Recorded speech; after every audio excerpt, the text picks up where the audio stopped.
کہ سب سے افضل دن جو ہے ذوالحجہ کے دن ہے۔ ذوالحجہ کے کون سے دن ہے؟ جیسے سورۃ فجر میں بھی آتا ہے اس کے بارے میں، اللہ تعالیٰ نے اس کی 10 راتوں کی قسم کھائی ہے۔ اللہ تعالیٰ نے فرمایا کہ سب سے افضل دن کیا ہے؟ ذوالحجہ کے دن ہے۔ اور سب سے افضل راتیں کون سی ہیں؟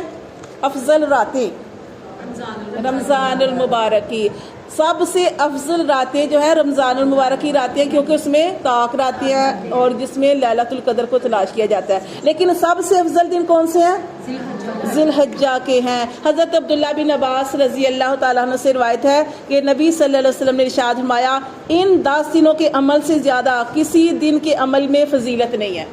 یعنی جو مثال کے طور پر یہ جب ان 10 دنوں میں ہم سبحان اللہ کہتے ہیں، الحمدللہ کہتے ہیں، اللہ اکبر کہتے ہیں، اس کی بہت زیادہ فضیلت ہے۔ ایک صحابی نے پوچھا، یا رسول صلی اللہ علیہ وسلم جہاد کی بھی فضیلت نہیں اتنی؟ آپ نے فرمایا نہیں، جہاد کی بھی نہیں۔ ہاں، اگر کوئی شخص ہے وہ اپنی جان اور مال لے کے نکلا ہے جہاد کرنے کے لیے اور اس کا مال اللہ کی راہ میں خرچ ہو گیا اور اس کی جان چلی گئی، تو اس صورت میں اس کا اجر زیادہ ہے۔ ورنہ آج یہ جو دن ہے 10 دن، اس کے اندر آپ نے تکبیرات جو ہے وہ پڑھنی ہے۔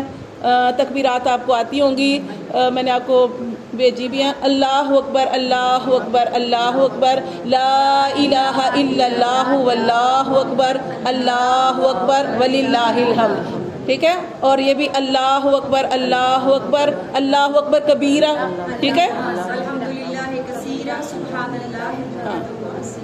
ٹھیک ہے، اللہ اکبر کبیرہ والحمد للہ کثیرہ سبحان اللہ بکرۃ و اصیلا، ٹھیک ہے؟ سبحان اللہ والحمد للہ ولا الہ الا اللہ واللہ اکبر، یہ ساری چیزیں جو ہیں، کیونکہ اچھا یہ ان 10 دنوں کے اندر آپ نے کیا کرنا ہے؟ اس 10 دنوں کے اندر دیکھیں ساری ارکان اسلام کے جو 5 رکن ہیں نا، وہ اس میں جمع ہو جاتے ہیں۔ یہ ان 10 دنوں میں کیا؟ توحید، نماز، روزہ، وہ نہیں، روزے کے بعد کیا؟ صدقات اور حج۔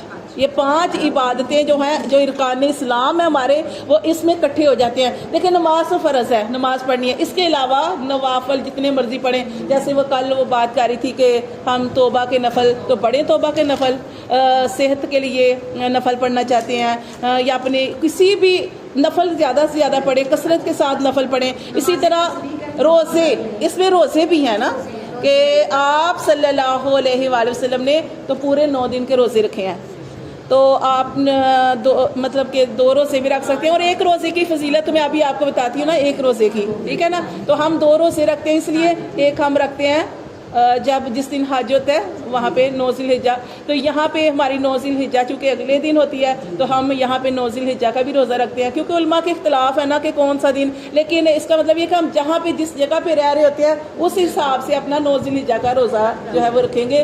تو ایک ہم حج کا روزہ جو ہے وہ رکھ لیں اور ایک 9 ذی الحجہ کا روزہ رکھ لیں، تو یہ 2 روزے۔ لیکن جو یہاں پہ جو فضیلت ہے نا ایک روزے کی، میں آپ کو بتاتی ہوں 9 ذی الحجہ کے روزے کی فضیلت ہے۔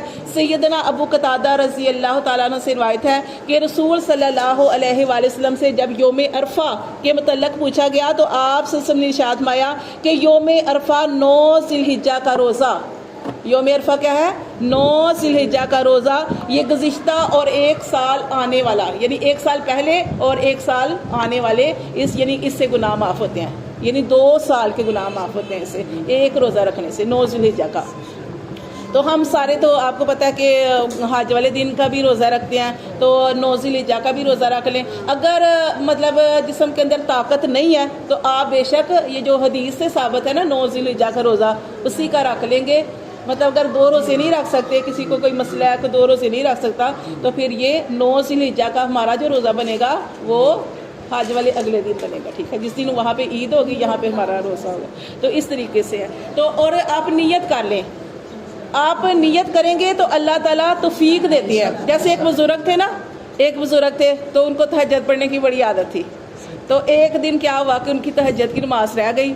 اب وہ اتنا صبح اٹھ کے اتنا روئے، کبھی استغفار کر رہے ہیں، کبھی اللہ سے کہہ رہے ہیں اللہ تو ناراض ہو گیا، کیونکہ اللہ فرماتے ہیں نا کہ جب اللہ آپ سے کوئی عمل چھڑوا دیتا ہے تو انسان کو یہ سوچنا چاہیے کہ مجھ سے کوئی کوتاہی ہوئی ہے۔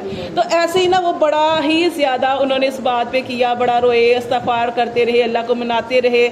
تو اگلا دن ہوا تو صبح اسے ایک آدمی جگا رہا تھا، ان بزرگ کو نا صبح ایک آدمی جگا رہا تھا، تو وہ اٹھ کے بولنے لگے کہ آپ کون ہیں اور میں تو نہیں آپ کو جانتا, آپ مجھے جگا رہے ہیں, میں نے تو آپ کو کہا بھی نہیں. تو کہنے لگے کہ کل جو آپ نے اتنی زیادہ استغفار کی, اللہ سے معافی مانگی ہے, تو اس سے اتنا زیادہ آپ روئے ہیں, اس سے بہتر تو یہی ہے کہ آپ اٹھ کے تہجد پڑھ لیں. تو یہ نیت جو ہوتی ہے نا سب سے زیادہ ضروری ہوتی ہے. اگر آپ نیت کریں گے تو کسی بھی نیک عمل کی تو اللہ تعالیٰ توفیق دے دیتے ہیں. اگر آپ نے نیت کی اور اللہ کی طرف سے آپ کی کوئی مجبوری ہو گئی یا آپ کو کوئی چھٹی آ گئی, جیسے عورتوں کے مسائل ہوتے ہیں, تو آپ کو اتنا ہی اجر ملے گا کیونکہ آپ نے نیت کی ہے.